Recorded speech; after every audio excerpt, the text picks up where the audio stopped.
engineers. We are more than project managers. We are more than surveyors.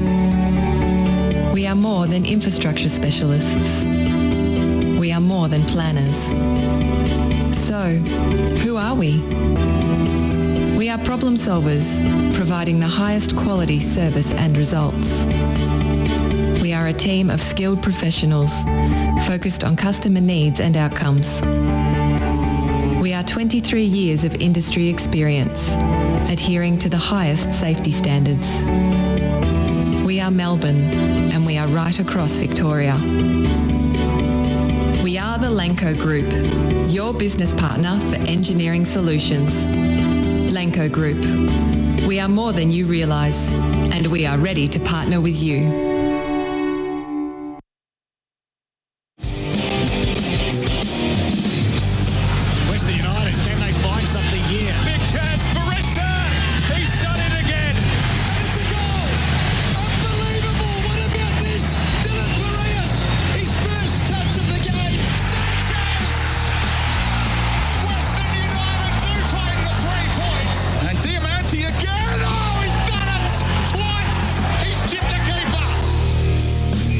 Presented by Simonds.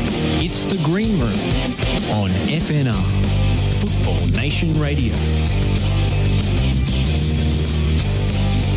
It's grand final week here at the Green Room. It's very much so a very exciting time of the year, Lachie. It's the most exciting time of the year. Western United in the grand final taking on Melbourne City on Saturday night at 7:45. We can't wait for it. We're going to preview it all here tonight on FNR Football Nation Radio. The Green Room brought to you by Simonds, the great Australian builder, Nick D'Urbano and Lachie Flannigan here. And Lachie, what a week it's been so far. Oh, I mean, wow. What a game. What a game that was on Saturday night. I mean, I'm sure that all the boys internally knew that a result like that was possible, knew that that was on the cards.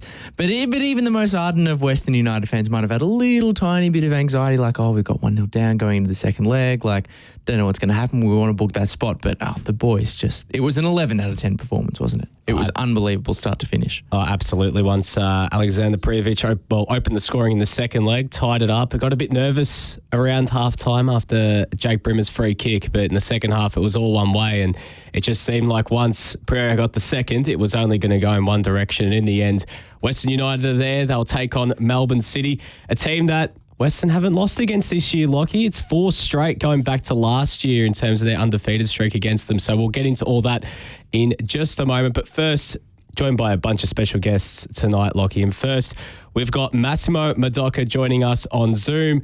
Massimo, welcome to the show. Great to have you on board. Thank you for having me tonight, guys. Appreciate it. How's the week been so far? I mean, you've been through this as a player, but now being on the other side of it as a coach, I guess take us through, your emotions and the whole experience so far. Yeah, I think as a player, it's a bit more nerve-wracking from memory this week. I guess I'm in a position where I can't do much more. The players are going to go out there in the end and perform. So from my perspective, I'm actually quite calm. I'm quite relaxed. Everything's going as usual. As we do, we go about our jobs and just make sure that everything is in order for the players. So from my end, I'm more calm. I hope the players are too. I'm glad to hear you're relaxed, Mass. I wonder what percentage of that entire staff and playing group are at the moment ahead of such a big weekend. Obviously, yourself as a player, you've got a pretty decent pedigree when it comes to playing in A-League Grand Finals. You've won a couple of them yourself. What is it like for fans who are watching on who maybe haven't had that experience before? Obviously haven't had that experience before. They are fans. But what's it like to be a player on that day? What's going through your head as you get down, getting ready to put on the boots and play one of the most important games that an A-League men's player can play? Yeah, I think, I guess you don't really enjoy it, to be fair, because you got a big job to do. You got to win the game. It's arguably probably the most important game of the players' careers. So they'll be thinking, how can we possibly win this game? Every little thing they'll be looking at, they'll be analysing with the coaches, they'll be analysing internally as players themselves, how they can perform to the best of their ability. So from my previous experience, it wasn't that enjoyable. There's a lot of pressure, no doubt about that. And you've got one thing on your mind, and that's to win that game. So you can only really enjoy it after it. And we certainly did back in my time at Brisbane when we won our two. But yeah, leading up to it and during the game, very daunting, and it's quite nerve-wracking, and you've got to somehow calm yourself down and just do the business and play as usual as the boys have done all year. It's interesting because you've got a very big split in this squad of players who have a heap of experience, have sort of not necessarily played an A-League Grand Final specifically, but plenty of big games.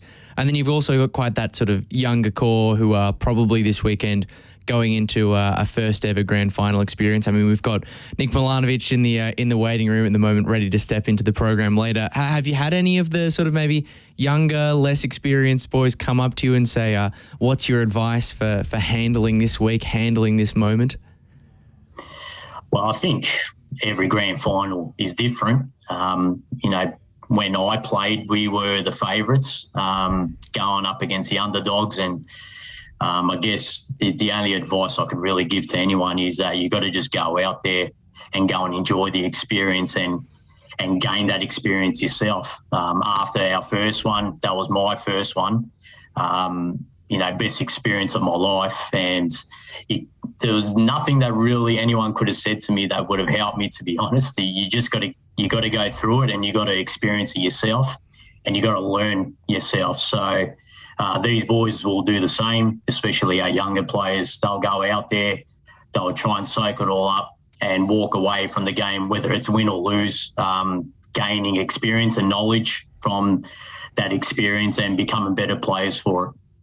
Well, Mass, take us through how you used to prepare for, such a big game. Was it all the same? Like you just prepare for it like any other game, or was there specific things that you would do a little bit differently? Because, everyone prepares for a game differently, and, with the occasion that it is. Did you alter anything? How did you used to handle the prep? Well, every game I used to eat a plate of pasta 4 hours before the game. I used to drink a shitload of Powerade the whole day through. Grand Final day, had a plate of pasta 4 hours before the game and drank a shitload of Powerade. It was exactly the same, to be honest. Nothing changed. Did everything exactly the same. And I think that's probably the most important thing for us, is to do everything exactly the same. Just treat it as a normal week. And, John Eloise's got an important job as the head coach to try and make it as normal as possible and take the pressure off the players. And, at the moment he's doing a fantastic job of that. He's done a fantastic job of that all season. The players have got a great mentor in John, and this week that's exactly been the message from him. So the players seem relaxed. Obviously there's some nerves there, but they're looking pretty good to me. So I'm very happy with how the week's going, and I think we'll be ready. Well, obviously as well, the whole week is quite different. It's everything's magnified. There's a lot more media. There's a lot more, coverage. Everything just gets ramped up tenfold. Did you used to feel that at all as a player, that bit of extra, excitement and pressure? How did you used to handle, with it, not becoming overwhelming for yourself? Like, were there certain things that you used to do as well? Well, yeah, the interviews obviously ramp up. That's one thing that obviously ramps up in that final week. And they're things that you can't avoid. I think as a player, all you can do is, try and control the things that they can control. So, whether it's, their prep before training, what they do during the day away from the club, when they don't have interviews, just keeping everything normal. And then the things that they can't control, such as the media hype and interviews and things like, well, they just got to roll with it, get them done as quickly as possible, and then get on with the day. So, it's not easy. It's hard to juggle all that stuff, but I don't think there will be too many issues with the players with that stuff. So as a player, before a game, plate of pasta, a shed load of Powerade. I'm going to say shed load. You can say what you like. Does that approach change at all as a coach? Are you going for the pasta and the Powerade combo heading into this Saturday, or is it shuffle for you? And also, just generally speaking, how have you found that transition from watching the games on the pitch, being involved, and now sort of watching them from the sidelines on the bench? Yeah, I'm running a lot less these days, so the pass is definitely cut down. I'm not going to lie about that. No, but for me, it's just I just live my life as a staff member, get up, have my breakfast, and then think about what I've got to do for the players. So that's basically the biggest shift, really. Instead of thinking about myself, it's about thinking about them and what they need. So I guess that's the only major difference, really. It's not about me anymore. And at the start, that was tough for me because, as a player, you know, unfortunately, you have to be selfish. You got to be selfish. You want to win everything. You want to win every single game. And you got to make sure that everything's perfect for yourself. And along the way, you got to make sacrifices, whether that's, avoiding family events and so forth. And, the players at the moment will definitely be going through that. Their partners will be making a lot of sacrifices for them, whether that be allowing them to sleep in separate rooms if they do have young ones running around, running amok or anything like that. It is a bit of a selfish job in that way, but that's what it takes to get success. And, for me, it's all about doing whatever I can to help them this week and on the day. It's a big transition, a big adjustment going from having to be inwardly focused as a player to outwardly focused as a coach, like you mentioned. But, that's probably been the biggest hurdle for you, because other than that, I mean, in your playing days, you were very well known for having a high work rate, plenty of ticker, lots of stamina. So I really can't think of a better role for you to be in than involved in a strength and conditioning capacity after football. You must be perfectly suited to that sort of thing. Well, the fitness side of the game's always been a passion of mine, and one area that I've always been passionate about as a player, and making sure that year in, year out that I was at the top of my game in that area. I wasn't really renowned for being technically gifted. I was renowned for being a workhorse, and that took a lot of work, a lot of discipline in my off seasons, and doing all the right things on and off the pitch. So in my role as a strength and conditioning coach, nothing changes. I just relay those messages to the players, and I guess I just hope that they take it all on board. And I'm very certain, I'm very confident that the players have worked really hard in that area this year, and it's been great to be assisting the leaders and see Andrew on the Nelly, and we sort of balance each other well. He's got a wealth of knowledge in the conditioning space and strength space, and then I bring in the football experience as well. And we've got a great high performance team at the moment where we all complement each other in that way. So from a strength and conditioning point of view, I think the players are ready. They looked really good last week. I was very pleased with what I saw with the players backing up game after game after consecutive days. And now that they've got the 7-day break, we'll be more than ready for this one. Mass, how did you prepare, for the players for that two-legged situation? It was 3 games in a week, really, going back to the Wellington game as well. Was there certain, how do you manage the loads, even with training and everything else? What was sort of, the plan through that? Yeah, all you can really do is, pull it back a bit from the volume point of view at training. So it's just play the game, recover, and then get ready to play again, really. So, from a training perspective, it was probably more that tactical focus more than anything. From a conditioning point of view, sort of just to strip it all the way back. You have to. You can't train them hard during those periods. So you just wait for moments where you do get that 7-day break, 8-day break, where you try and ramp it up again and get that conditioning in. But last week there was none at all. It was just all our recovery methods, doing whatever we could possibly to help the players recover as quickly as possible. So it's funny, those weeks you change your focus from absolutely slaughtering them on the pitch to, sort of comforting them and making sure that they're, recovering, whether it's ice baths, massage, or whatever else we use with the players.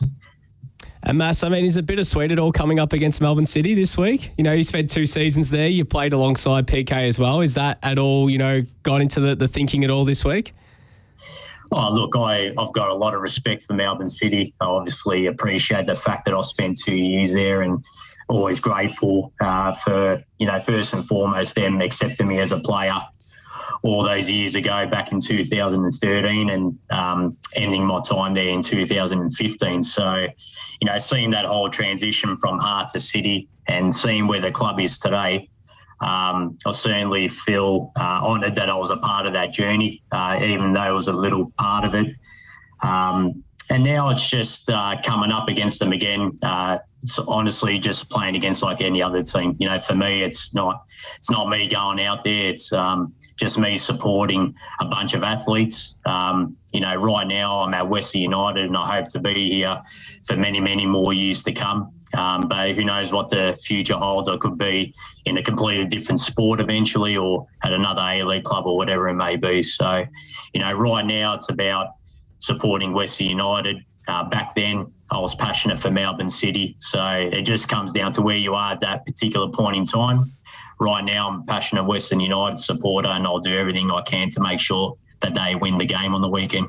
Well, Mass, if there's one player that I'd back in based on their playing experience to get a group of players, get their bodies ready and fit and fighting for a big game, it's you're definitely right up there in the conversation, maybe at the very top as well. But before we let you go, I've got one more question to ask you, and it's been submitted by one of our green room informants, a source from inside the club. We've been told to ask you about your boots. Can you tell us a little bit about that? My boots? Yeah, maybe there's a special pair at training or something like that. Yeah, the boots. Well, the boots I'm wearing at the moment, I've been wearing them for a couple of weeks. They were the boots that I wore in my grand final, actually. So I wore them in our second grand final at Brisbane Roar. So who knows? Maybe that was the lucky gem floating around the joint. But, yeah, honestly, when I put them on for the first time a couple of weeks ago, it did bring back some memories. Had a little smile and just got on with business as usual. So now they're just like any other pair of boots. They're starting to break apart. I had to glue the Nike ticks on a few times already. I had to glue them on twice now. I can't part with them at the moment, but yeah, I think once this game's done on the weekend, I'll probably have to part with them and bring a brand new pair next year. Well, fantastic, Mass. Well, again, thank you so much for joining us here on the Green Room. Good luck. It's going to be a big occasion, and hopefully Western United can come away with the win. Yeah, for sure. Thanks a lot, boys. Appreciate it. That was Massimo Murdocca joining us here on the Green Room. Lachie, we'll take a quick break here. On the other side of this, we've got Nicolas Milanovic joining us in studio. We've also got Steve Horvat coming up a little bit later on Zoom and plenty more. So don't go anywhere. Don't go anywhere here on this grand final edition of the Green Room, brought to you by Simonds. We are more than engineers. We are more than project managers. We are more than surveyors. We are more than infrastructure specialists. We are more than planners. So, who are we? We are problem solvers, providing the highest quality service and results. We are a team of skilled professionals focused on customer needs and outcomes. We are 23 years of industry experience, adhering to the highest safety standards. We are Melbourne, and we are right across Victoria. We are the Lanco Group, your business partner for engineering solutions. Lanco Group. We are more than you realise, and we are ready to partner with you. Ever wanted a career in football? At the Global Institute of Sport, you can now study a master's degree in football business or football coaching and analysis right here in Australia. GIS is the largest provider of sports degrees in the UK, with campuses at Wembley and Etihad Stadium. Learn online with unique access to the iconic MCG and a big-hitting Australian industry network. Be one of the first Australians to get a football master's degree and join GIS's global network of football leaders. Apply now to start in February 2023. Learn more at gis.sport/FNR. That's gis.sport/FNR. Western United, can they find something here? Big chance, Barissa! He's done it again! And it's a goal! Unbelievable! What about this? Dylan Barrios, his first touch of the game. Sanchez! Western United do claim the 3 points. And Diamanti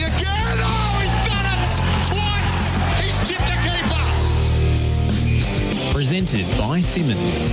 It's The Green Room on FNR, Football Nation Radio. Welcome back to the Green Room here on FNR Football Nation Radio. It's the grand final edition. We're 3 days out, getting the maths correct there. 3 days out now from the grand final. It's a show brought to you by Simonds, the great Australia builder. Nick D'Urbano Lachie Flannigan here tonight. We had Massimo Madoka on a little bit earlier in the show, so if you missed that, we'll get that up on all your favourite podcast platforms. You can catch up with that entire interview there. But now we're joined in studio here by a very special guest, Nick Milanovic. Nick, welcome to the show. Thank you. Thanks for having me. So, how's this week been so far, mate? Obviously, the biggest week of your career so far. I mean, so much going on. Take us through it all. Yeah, no, it's been a good week. It's been a bit tense, but it's everyone's trying to keep calm and just continue as business as usual, like go around the training field as we do all season. So, yeah, no, it's been good to celebrate, but we move on from that now and focus on Saturday. Has there been a particular message from John that's come out during the week? Is there something he said to you that's really stuck with the playing group?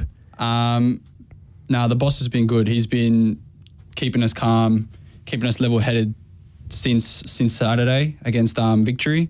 No, the message is the same. Just stick to our structures and do the things we do best, and yeah, hopefully we can get the result. Take us through last Saturday. I mean, it was an unbelievable game. The whole 90 minutes, obviously you went in 1 goal down, then you went into halftime 1 goal down after, getting back into the game. What was the last 45 minutes like in particular? Because it just seemed like, everything possible that could happen, just happened in that period of time, and you guys were able to come away with the win in the end. Yeah, well, the first game I felt a bit unlucky, but no, the message was the same going to the second game. It was just, again, sticking to our structures, our patterns, and we were confident that we could get goals. We got that first, and we were really confident. And you could see after they got the free kick that no one really panicked. Everyone was just level-headed, stayed with each other, and we went into half time and it was just, everyone was calm, no one was panicking, and yeah, we just come out and just turn it on. It was great to watch from the sidelines. Well, and a big part, you said you believed you could get goals in the squad, and someone who was critical to doing that on the day was, of course, Alex Prijovic. Yeah. It was an unbelievable performance from the big man. The way he and he's been doing that all season. Obviously, the scoring of goals is what most people have sort of had their eye drawn to. But those laydowns for people who are making runs in and around the box is also something he's been doing all season. We saw him do it for Lachie. I mean, as an attacking midfielder yourself, you must love being able to, play with a player like that who, can set you up just as easily as you can maybe set him up as well. Yeah, he's been unbelievable for us, especially that last game. You could just see he was causing them so much problems.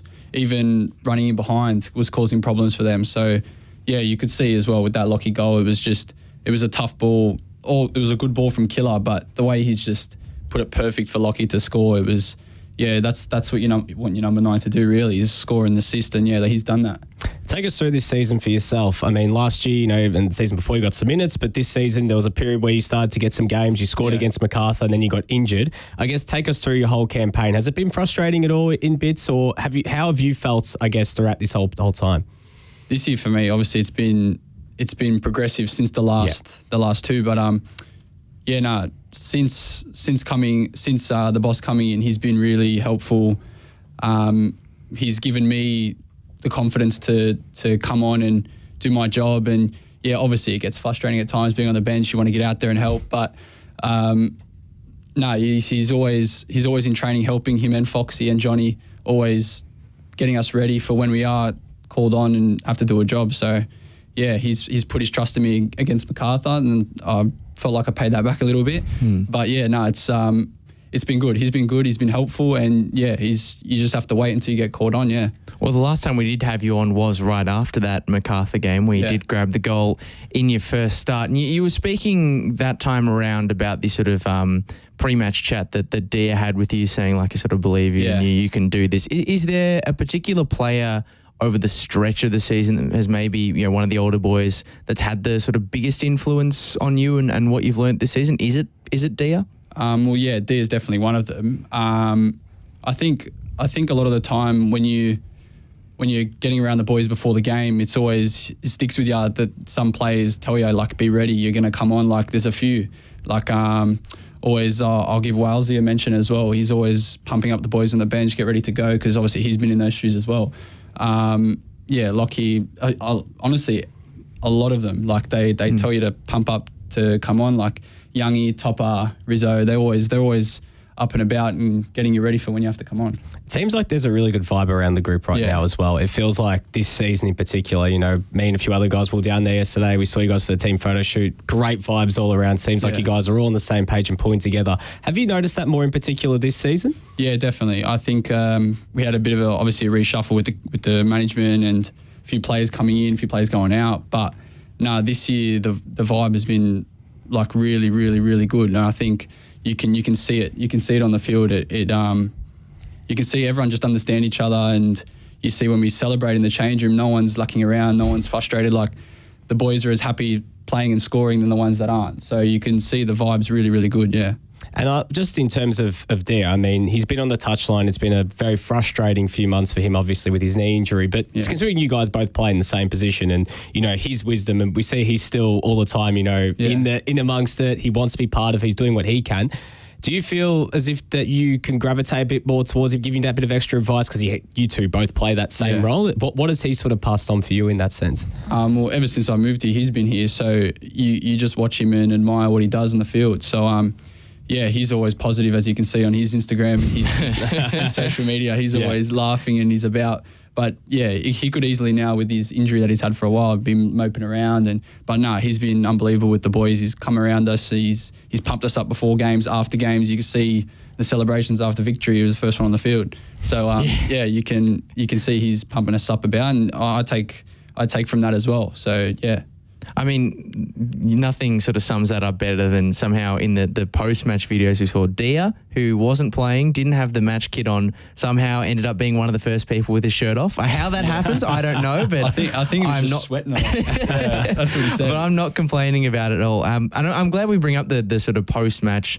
celebrations and discussions, because you've talked about how the camaraderie of this group has been a big driver, a big motivator. But one of the other things, and we saw it in the sort of post-match speech that John gave, was that sort of feeling like a lot of people maybe outside of the club didn't back you to sort of get this sort of result. I mean, he said something like, you know, at the start of the year, no one thought we were capable of this. That must be a massive driver for you, not just over the course of this season, but especially this Saturday to prove all those people wrong. Yeah, well, you could see at the start of the season, a lot of people wrote us off and didn't really expect to see us even challenging for the title. But you can, obviously we knew we could do it from the start.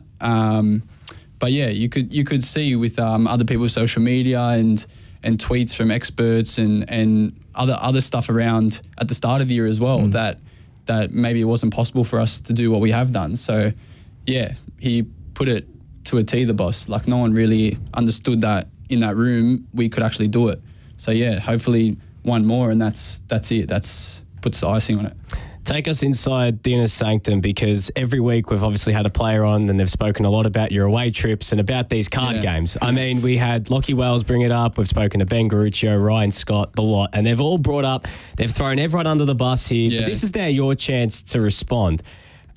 Take us through, I guess, from your point of view about all these card games, everything else that's going on at the moment. Well, we have a few card games we play, but it's always those same people lurking around and playing. So you'd have me, you'd have Scotty, Walesy, Painey at times, Benny Barrel Collins, Topper would come in as well, Chris, the Irish, Jerry. But you'd have always, but when it comes down to, and Benny, it comes down to like late nights, nitty gritty, it's the same people. But I'd like to say I get myself well around. I mean, everyone's been throwing Ben Collins under the buses without the poker face. It took him a while to get it. we were away for a long time, and I reckon he got it the last day. Jesus. But well, I mean, you were obviously outed by a few people on this show as being a loser of a couple of those games. I mean, do you think that the stick that you've gotten has been a little bit unfair from the people who have come on here and thrown you on the bus? I mean, the types of Lachie Wales and Ben Garuccio. How did you? They had plenty to say about your performance. How did you rate their games? Well, I'd like to say I won most of them, but I think Lachie Wales he loses and he's out, so he's a bit of a sore loser. Benny Garuccio, he's a good dealer, but he's not a good player. So you have Scotty as well. Scotty gets by well, but even Tamoki sometimes when we play poker, he's good, but he's not the best when he loses. Yeah. Wow, So, I would not have picked that. yeah. Tamoki as a poker player. I mean, I guess he's quiet. He maybe doesn't has that good poker face. Honest player, But to be a sore loser, I would never have in a million years picked that one out. He's not really a sore loser, but he's just doesn't like paying up. But yeah, but even Dylan Wenzel Halls, he's not. You can get Dill to bite easy with anything. So he doesn't have the greatest poker face. He has something good. He starts smiling, so you can pick it. Well, I'm glad you've been given the chance to come on and respond to that some of that criticism. But I think you're ready to come onto this program and go one step further and maybe put the heat back on a few other people as you've been doing so far. I want to give you another opportunity to do it. We had the team photos yesterday. Yeah. The whole squad getting their grand final photos. Obviously, everyone's trying to look nice and prim and proper, all wearing the same uniform, obviously. But was there someone in particular who maybe spent a little bit too long getting themselves ready, getting the hair done, that kind of thing? Was there someone who didn't look as good as maybe you expected? It's not really a dig, but Scotty done his hair up really well. I actually noticed that. I did notice that as well. Yeah, he was flicking them back and pulling the wings out. So yeah, he looks good. No, he looks good. No one really took much time doing their hair. Nah, you got Alex flicking his long hair. Yeah, he can afford to do that. Yeah, can't he, though? yeah. But you got no one was really taking much time on this. Okay, what about your housemate, Jerry Scatatis? You guys have obviously got a very close connection for obvious reasons. But living together, playing together is one thing. Living together is a very different thing altogether. Is there a thing that, I'm sure there's plenty of great things about living with Jerry. Yeah. Is there one thing about living with him that just drives you nuts? No, it's me and Jerry have a very love-hate relationship. We get up each other about things around the house, definitely. But we all play PlayStation together, so you have our group on the PlayStation, but that sometimes comes further than the PlayStation, and we're a bit moping around the house, and we won't speak to each other. But Jerry's good to live with. Yeah. Well, Nick, unfortunately, we've got to let you go, run out of time. But thank you so much for joining us. Good luck for Saturday. Thank you. Hopefully a positive result to come out of this. There's so much on the line. It's a big game, and hopefully, by the time we roll around to Sunday, you guys are champions. Yeah, hope so. Thanks, guys, for having me. No, pleasure. Well, we'll take a quick break here on the Green Room. Come back with plenty more just after this.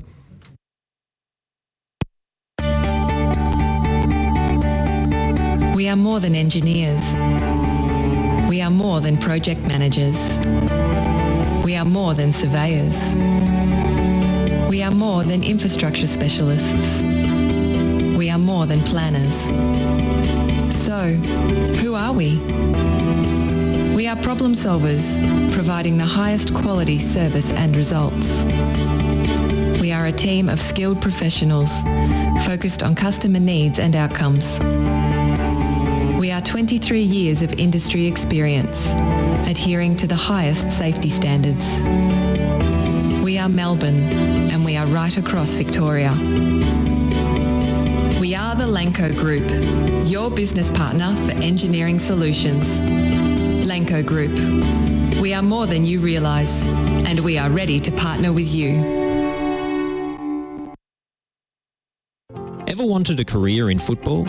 At the Global Institute of Sport, you can now study a master's degree in football business or football coaching and analysis right here in Australia. GIS is the largest provider of sports degrees in the UK, with campuses at Wembley and Etihad Stadium. Learn online with unique access to the iconic MCG and a big-hitting Australian industry network. Be one of the first Australians to get a football master's degree and join GIS's global network of football leaders. Apply now to start in February 2023. Learn more at gis.sport/FNR. That's gis.sport/FNR. We are more than engineers. We are more than project managers. We are more than surveyors. We are more than infrastructure specialists. We are more than planners. So, who are we? We are problem solvers, providing the highest quality service and results. We are a team of skilled professionals, focused on customer needs and outcomes. We are 23 years of industry experience, adhering to the highest safety standards. We are Melbourne, and we are right across Victoria. We are the Lanco Group, your business partner for engineering solutions. Lanco Group. We are more than you realise, and we are ready to partner with you.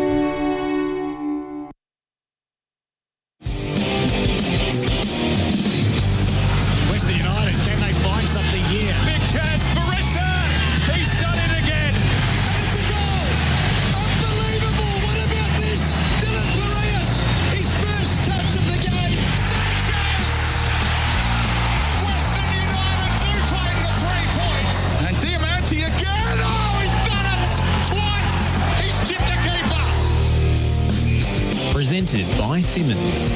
It's The Green Room on FNR, Football Nation Radio. Welcome back to The Green Room here on FNR Football Nation Radio, brought to you by Simonds, the great Australian builder. Nick D'Urbano and Lachie Flannigan here. It's grand final week. It's excitement in the air right now. You can feel it all around the club. I think we got some second-hand grand final excitement just by standing next to Nick Milanovic. Like, you could tell he was buzzing, and I think that's drifted on over to us. Hopefully we can transfer it across the internet as well to Steve Horvat. Hopefully it comes back the other way too. No, absolutely. Well, we are now joined by Western United Director of Football, Steve Horvat. Steve, welcome to the show. Thanks, guys. Exciting week. Looking forward to Saturday night, that's for sure. Steve, take us through the week so far. I mean, ever since Saturday, it's just been crazy. You know, all the excitement that came out of that second leg leading into today. You know, we had Team Photo Day yesterday, and now we're only 3 days away from the big day. Yeah, look, the boys had a day off today. They're really focused, I guess, over the last few days about freshening up. You know, we did have 3 games in a week, leading into this week. So it was good to freshen them up, and they'll have a good solid couple of days training, and then onto the big one Saturday. But yeah, seeing the boys there yesterday training and the photo shoot, you could tell there's a real buzz around the group. They just can't wait for Saturday.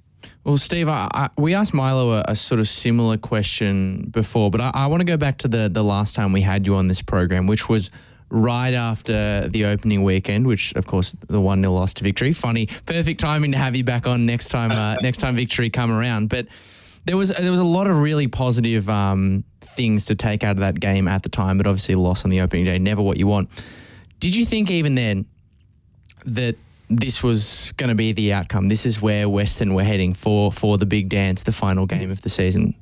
Look, it's hard to know. If you asked me that question at the end of last season, I would have said you're crazy. But, there was a lot of work that was done in the off-season, namely, the work put in recruiting the right head coach for us moving forward, plus some restructuring around the football department. And, sport has a way of revealing itself. If you do the work, you get the results, So the amount of work that's been put in, and you're right, that first game was disappointing, but I saw enough in that game to realise that, this is going to be a tough team to break down. I think Victory was probably their only chance, and it was off a corner, and we were probably a little bit lazy in defending that set piece. But, they really didn't expose us much at all in that game. And, probably the first half of the season defensively we were incredible. So, I guess,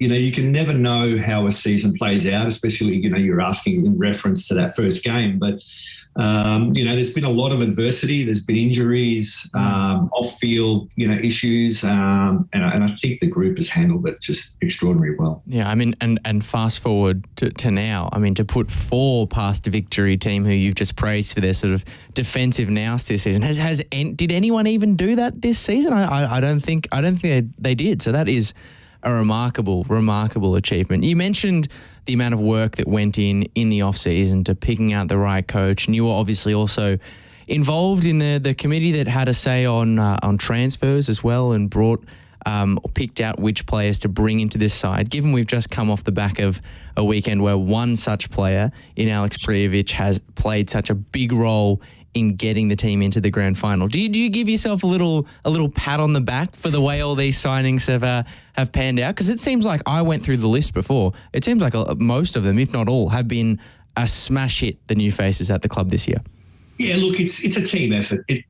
These things, it takes a village, to get to where we are as a football club. And, it's a really good committee that we have looking at these sort of players and these sort of things. And, you never get them always right. But if you get the majority of them correct, it usually sets you up for a good season. And we knew that the players came in late to the squad, so they missed a chunk of the pre-season. So, John and I were always talking throughout that first probably month of the season to say, look, if we can pick up points through this period until the likes of Leo and Alex, get to their full fitness, then we're going to stand good stead in towards the end of the season. And it's been testament to the way they've worked to get their bodies right, and bring on Saturday.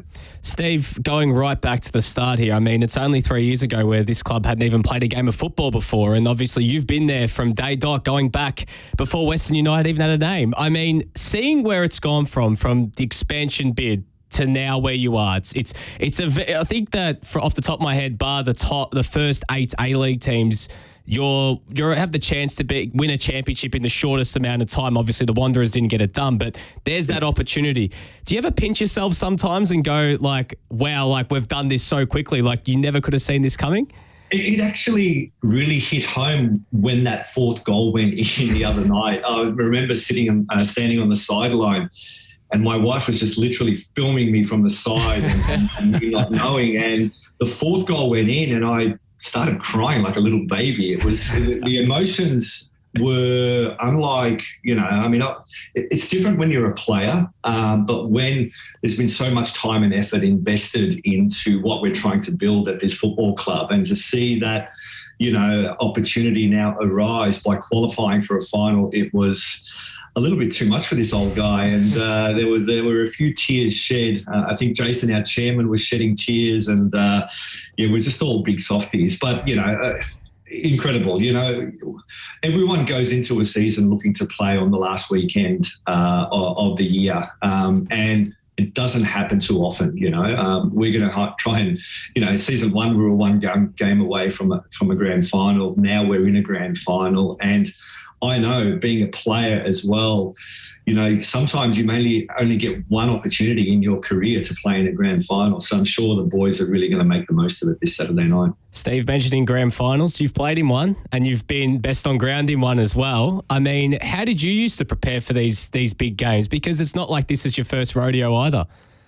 Yeah, it's not. I guess it's hard not to get carried away in the emotion of the week, and that's what I try to tell everybody I come across, whether it's the playing group or the coaching staff. And, we've got, coaches that have been there and done that in grand finals. So it's not new to them, but, just trying to enjoy it and be as calm as possible. And even though it's difficult, to treat it as another game, because if we do that, it was sort of like the discussion, John and I had prior to the second leg of the semi-final.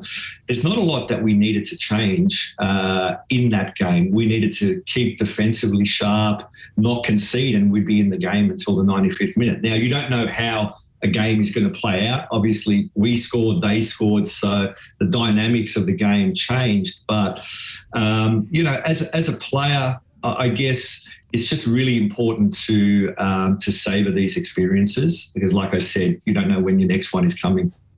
Well, coming towards that 95th minute, right before it, in fact, the fourth goal did go in. We have heard your reaction to what happened. I'm probably sure there were, in the Western designated bays at Amy Park, there were maybe even a few tears shed there as well. I mean, what a great noise they made during this game, really bringing it to the Victory fans, and what a massive opportunity it is for the people who have bought into the club to be able to get out there in their numbers this Saturday and potentially have Western end the season as the best club in Victoria.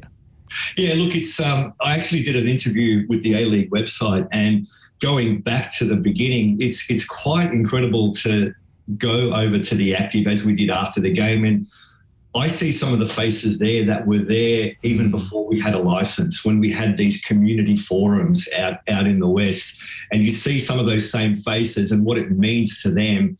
There's nothing better. There's no better feeling for us as, you know, people who are custodians of this club at the moment to bring that joy to the fans. It's something special. Well, Steve, that's all we've got time for tonight. Obviously, big week, 3 more days. I mean, it's going to be massive on Saturday night. Good luck.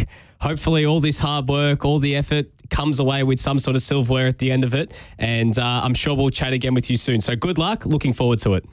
Thanks, guys. Appreciate it. As football director Steve Horvat joining us here on the Green Room. Lachie, the excitement, as we said, we spoke about Nick Milanovic. Now you can feel it coming from Steve as well. It's going to be massive on Saturday. Well, and I think obviously Steve's wife had a camera trained on him when the 4th goal went in during the semi-final. I think maybe we need to expand that. Need to get the Steve cam going for the grand final. We already promised that for Nikolai Topol-Stanley to have the topper cam for the semi. I don't know whether that happened or not, but this is definitely something we should go after. Maybe even get a camera on Chris Pelavanis as well. You know, we need like... He is a character. He will produce something, win, lose, or draw. We need one for like the player absences base. So you can have Dia, Top, or Renee.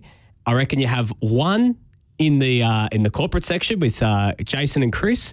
Then you have one on Steve as well, off his pitch side. Just strap a GoPro and go full Ben Foster style with it, and we'll see what happens. I would love to see that. I mean, whatever's going to happen, there will be some great memories coming out of this for players, but also for fans. And we're going to get an inside word from one of them very soon. Yes, we'll be joined on the other side by by Brooke Muscat, who'll be joining us. Can't wait to hear the fans' point of view, Lachie. It was a very, very exciting night for them in that little pocket of Amy, but now they have a chance to take over Amy against Melbourne City this weekend. So we'll chat to Brooke on the other side of this here on the Green Room. Don't go anywhere. We are more than engineers. We are more than project managers. We are more than surveyors. We are more than infrastructure specialists. We are more than planners. So, who are we? We are problem solvers, providing the highest quality service and results. We are a team of skilled professionals, focused on customer needs and outcomes. We are 23 years of industry experience, adhering to the highest safety standards. We are Melbourne, and we are right across Victoria.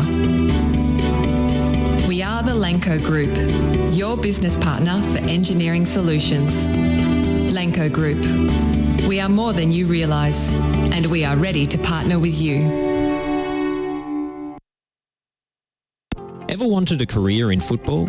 At the Global Institute of Sport, you can now study a master's degree in football business or football coaching and analysis right here in Australia. GIS is the largest provider of sports degrees in the UK, with campuses at Wembley and Etihad Stadium. Learn online with unique access to the iconic MCG and a big-hitting Australian industry network. Be one of the first Australians to get a football master's degree and join GIS's global network of football leaders. Apply now to start in February 2023. Learn more at gis.sport/FNR. That's gis.sport/FNR. Western United, can they find something here? Big chance, Barissa! He's done it again! And it's a goal! Unbelievable! What about this? Dylan Barrios, his first touch of the game. Sanchez! Western United do claim the 3 points. And Diamante again! Oh, he's done it! Twice! He's chipped a keeper! Presented by Simonds. It's the Green Room on FNR, Football Nation Radio. We're only just about 3 days exactly, about 72 hours, just under that, until kickoff for Saturday's grand final. Western United versus Melbourne City. It's becoming more and more real with every passing day.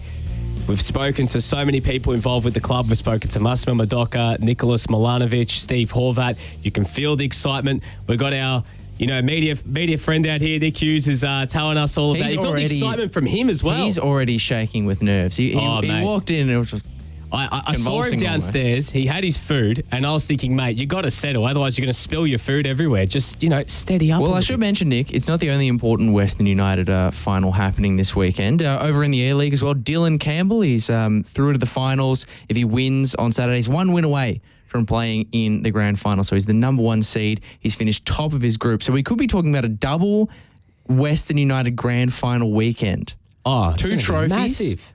1 virtual and 1 physical trophy. You would get a physical trophy as well. Did you surely get a physical trophy for the A-League? You'd have to. But there will be, so there'll be a virtual trophy in the game. There'll be a real trophy for Dylan if he's able to emerge victorious if he gets into the grand final. Again, 1 win away. And then, so 2 more wins for him and 1 win for the A-League men's side. We could be talking about 3 trophies.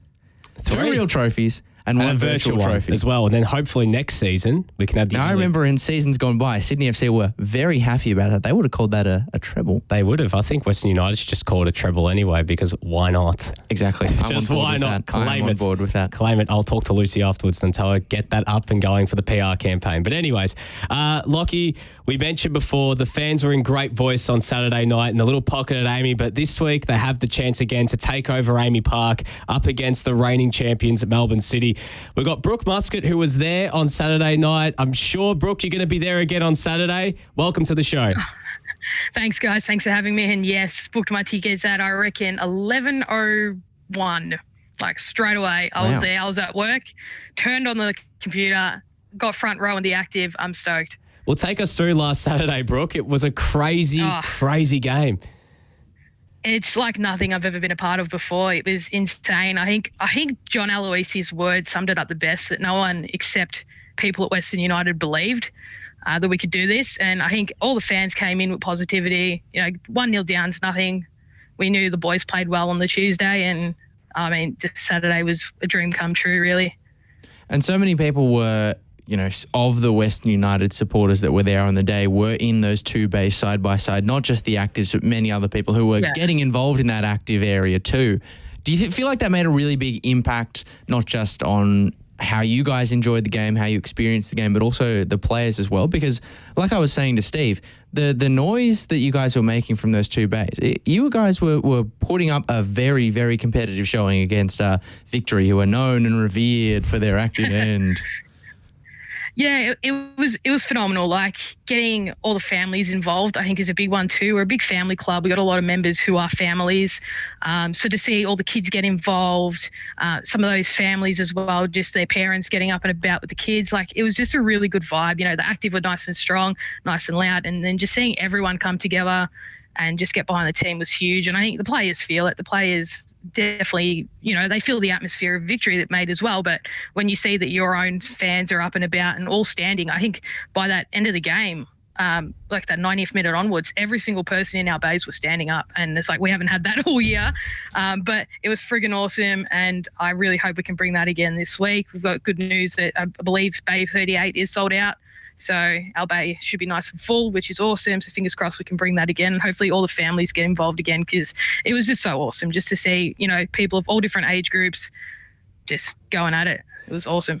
Did it feel sweeter that, you got one over Victory as well? I mean, you knocked one off, and Victory are technically the biggest club in the land, but you have an opportunity to knock off City and really not only claim to be the biggest team this season, the most successful team in Victoria this season, but the most successful team in the land. Yeah, I think it's a big thing. Like seeing the headlines of an all-Victorian final without Victory is pretty crazy. But our team, everyone that's a part of Western United, just we all believe that we're a part of something special, and we're all on the same page. We're all really there for it, and I wouldn't be surprised, in a couple of years' time that we're just as big and doing just as well, because like I said, everyone here who is behind Western United believe in Western United, and I think that's what sets us apart. Well, I've got to ask, Brooke, because this was one of the things that came across our minds when we saw your full name on the guest list. Obviously, Muscat, it's a surname that is very, very synonymous with Melbourne Victory. What's your history and your association with the Western United? Was there ever a time where you danced with the other Muscat of Victory? What's your association with the club been like? How did you fall in love with it? Well, I mean, to start off, my mum actually worked with Kevin Muscat's dad, so we somewhat know him. But so there's a bit of that too. But for me, I'm just a Western suburbs kind of gal. Like, I've worked here, been raised here. It's just all I am. And when I first heard about, I think it was originally the Victoria Patriots bid that tried to get into the A-League a long while ago, I was all about that. I was like, yeah, sick. You know, a team from the West, that's awesome. That didn't go through. And then as soon as I saw the updates starting to turn into the Western Melbourne group, I just got excited, got around it. And I was just like, you know, this is it. I will admit, you know, as a kid, I was going to A-League games, a big football fan in general.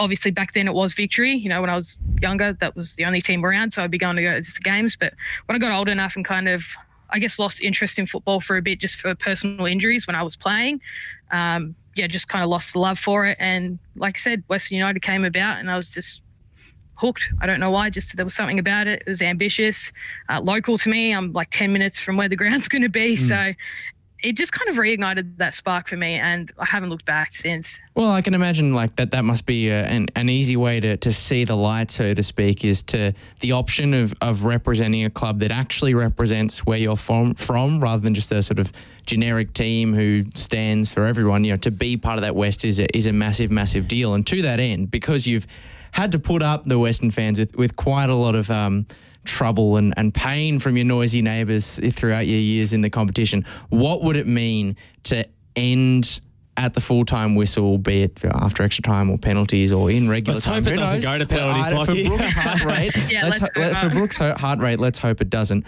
But what would it mean to get to the end of that and, as Nick said, emerge as the best team in Victoria, to take out that inaugural grand final and to say you were there? What would that mean? Yeah.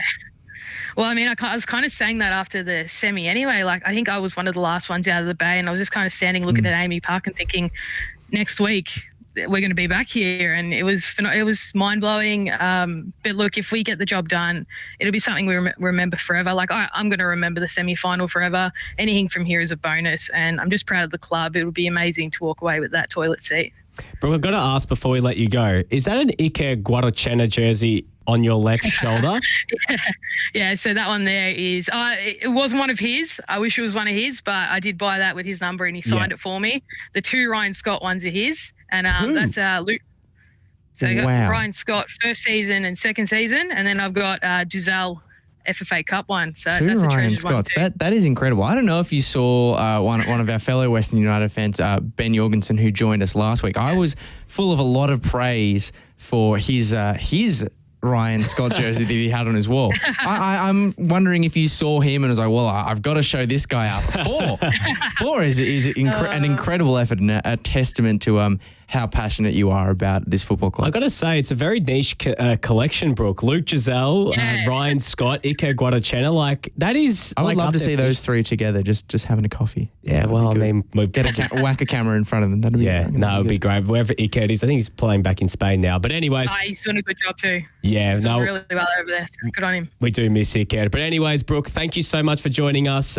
Very exciting stuff for Saturday. You know, hope you'll be in full voice and the rest of the Western fans will be full voice, and hopefully in about 3 days and 3 hours or so, you guys are singing, you're celebrating out on Swan Street, and it's going to be a big night out for you guys. So fingers crossed you guys are able to get over the line. Thank you. Thanks for having me, guys. Well, we're just joined there by Brooke Muscat, one of Western United's biggest fans here on the Green Room.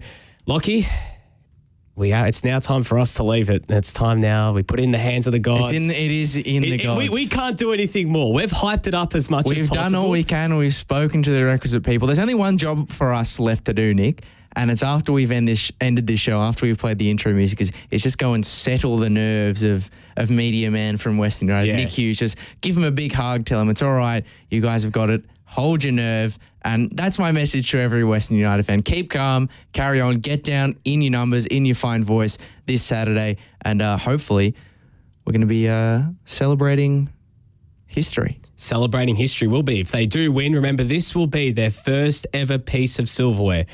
Lachie, we have to do predictions before we go. Ooh, wow. We have to do a prediction. Who is going to win the grand final on Saturday? And give us a score. And give us a Joe Master medalist as well. Why not? Let's go bold. On the green room. Oh, who am I going to pick for this one? This is tough. I'm going to say, look, try not to get too nervous, ladies and gentlemen. I'm going to say it's extra time. I'm going to say Western United win 3-2. 3-2 after extra time. And I have to go Alex Prijovic. He's been the best player in the finals for me. I mean, maybe Jamie Young's in the conversation as well, but I think Alex Prijovic is Joe Master, and he gets 2 of the 3 goals on the day. As someone who is covering this game, I don't want it to be stressful. That is all I'm asking. 3-2 is not stressful. I don't want extra time. I want it to be nice and chilled. But you know what? I said this on quick plug to TNC. I said Western United were going to win 2-1, and I'm sticking by that. I feel like Western United are riding a bit of a perfect storm at the moment, Lachie. The win against Wellington, ending the streak there, coming back against Melbourne victory. It feels like all the dominoes are falling in the right direction. And right now, who knows what's going to happen on Saturday. But for my Joe Master medalist, I'm going with Lachie Wales in this game. I get this sense that Lachie Wales has got a big game coming, and against his former team as well. So great point. Make sure you get down. Ticketek, there are still plenty of tickets still available. So make sure you get down. The Western United active end in Bay 38 and Bay 39. Tickets are still available and will be all the way until Saturday. If you don't manage to get a ticket there, there's still some tickets available on the bottom floor, and also there's some top deck seats now available. We've opened the top deck. Yes, that's good. They've opened 5 aisles on the top deck. So if you are not able to get one at the Western United end of the ground, we're looking at 34, 35, 38, 39, 41 and 42. I feel like I'm a ticket agent at the moment.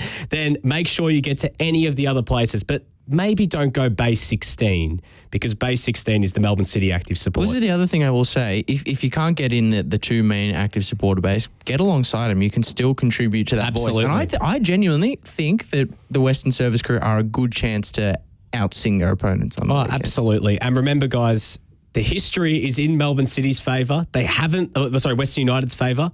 They haven't lost in 4 games against Melbourne City. Yeah. 3 wins and a draw in the last game. It was that 2-2 at Amy Park. Western United shot ahead with the 2-goal advantage. Melbourne City fought their way back. But this time around, Lachie, we'll wait and see what happens. Really, really exciting stuff to see what happens come Saturday. But it's time for us to say goodbye. It's in the hands of the gods. We'll wait and see what happens on Saturday night. Western United. We'll burn some sage in the studio for you. Melbourne City.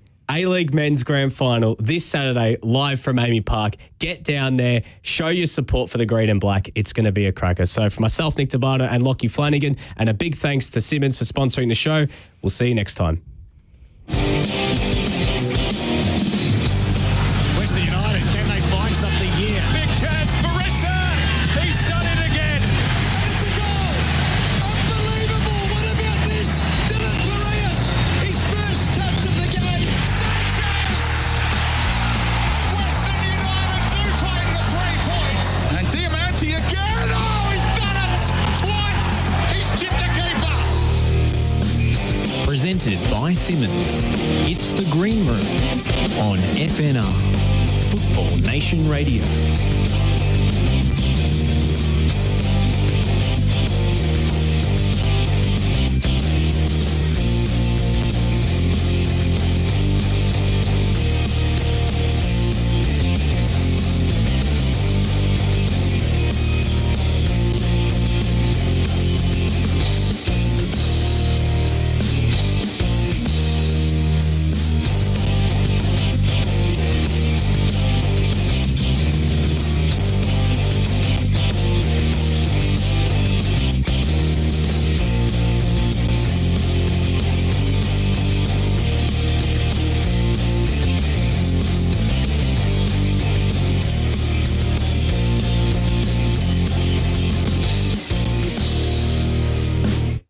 Ever wanted a career in football?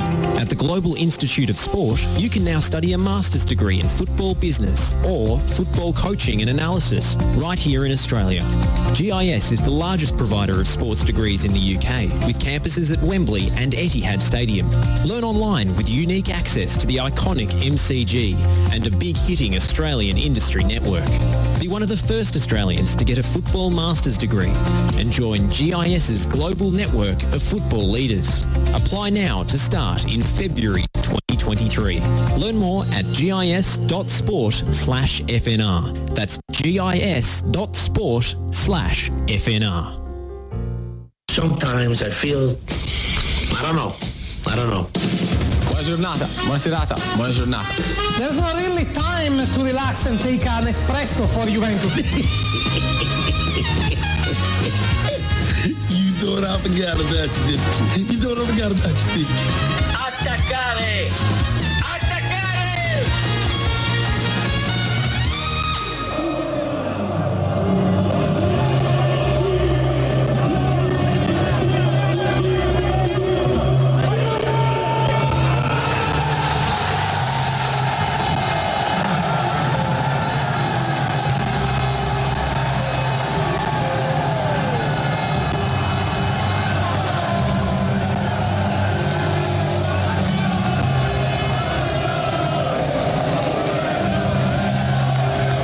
Listening to the dulcet sounds and beautiful noise coming from Emilia Romagna earlier this morning, about 13 hours ago. That is AC Milan hoisting up their first Scudetto in 11 years. You've waited a decade to hear those sounds, haven't you, Nick? Mate, and you're letting everyone else know about it, that's for sure. All I got to say is it's about damn time. It's about damn time, Lachie. I'm happy for you, man. It's about really damn time. You're listening to the Euro Show here on FNR Football Nation Radio. Nick D'Urbano and Lachie Flannigan here, taking you through all the weekend's action. We'll go through all the title races, Serie A, the crazy end to the Premier League season. Yeah. Unfortunately for yourself, the Scottish League Cup final. I want to hear about your experience at the Imperial. We'll talk about that a little bit later. And we'll also look ahead to this weekend's Champions League final, because it seems like that's really one of the only things kind of left this season in European football, Lachie. Yeah, it is just pretty much the final frontier. I've enjoyed.